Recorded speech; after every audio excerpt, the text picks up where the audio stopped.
Hi, my name is Lauren Clemens, and today I'm going to be talking about the Treatment Foster Care Oregon program. And this program was originated in Oregon, but it's now an international program spread over a variety of countries. This program overall is really focusing on adolescents and secondly, their families. These adolescents are either going into foster care straight after being in a juvenile detention center or out of a biological home. And the program's overall goal is reunification with the biological family. This is their main goal, and in order to do this, they provide therapy sessions and in-home sessions with the biological family, the foster care family, and the adolescent, and all together in itself.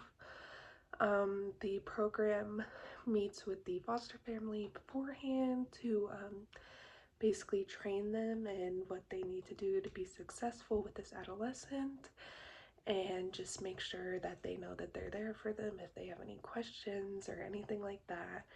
And this is done in multiple settings. It can be done in home, in a clinic, or over the phone. They actually make very frequent phone calls to the home daily and weekly. And then this program lasts about 6 to 7 months, with the average cost being $4,200 per month.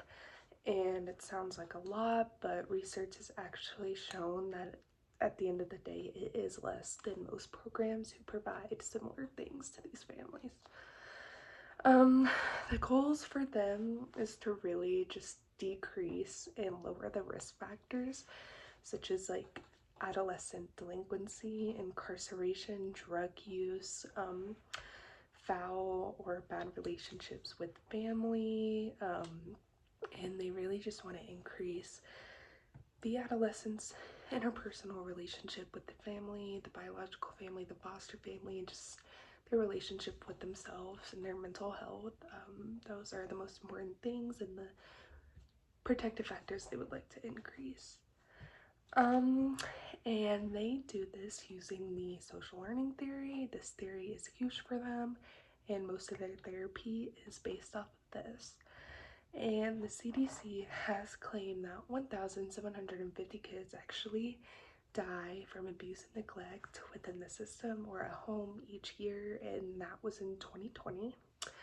So they are really trying to get a head start on this prevention at an early age just to promote development and overall like prevent these risk factors from happening for these adolescents. For their population on their program website, it is very vague.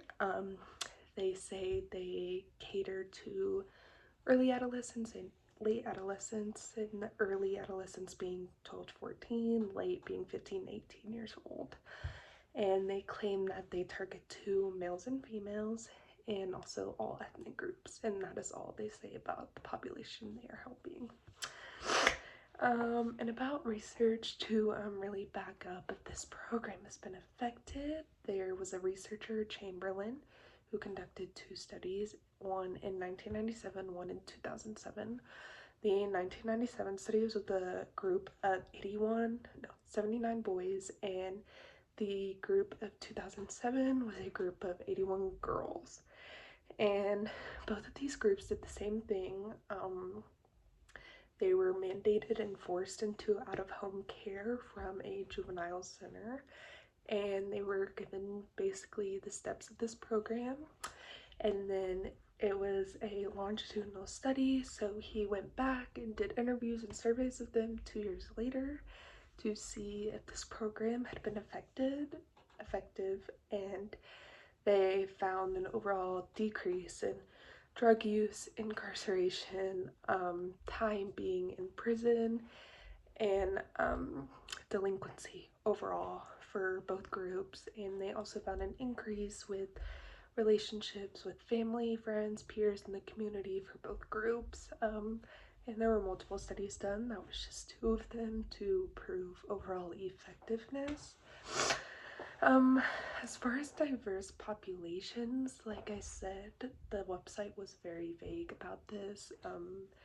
They did not include any specific information for communities such as the LGBTQ plus community, non-cisgender communities, specific cultures and values that might need accommodations to this program. They did not specify that, and there's one thing I said that they could do better on in the future. And just overall helping skills. Empathy was definitely one of the biggest helping skills for this population. All of these adolescents have been through some kind of hardships and adverse situations to get to the point where they are. And no matter what they have done or how they're acting, it's so important for the people in this program to be empathetic and let them know that you understand what they're going through. They are there for you, and just to be able to trust them. And that is another skill I talked about, was gaining trust. Just making sure that the family and the adolescent trust who they are working with, so they can be honest about their situation, their feelings, and it'll just help the relationship between the two people overall. And lastly, a helping skill I also mentioned was consistency. These adolescents do not have a lot of consistency in their life at this point, and it is so important that the program makes sure they are consistent with meetings, being there for them when they're promised, promising things, going through with them, helping them in any situation, just letting them know that they're there for you. And consistency, trust, and empathy all fit together, and they're so important to have when working in this program. Overall, the Treatment Foster Care Organ program has proven to be very effective, not just in one location but across many different countries, and this is definitely a program I would recommend for any adolescents, youth, families who are going through these sort of things. Thank you.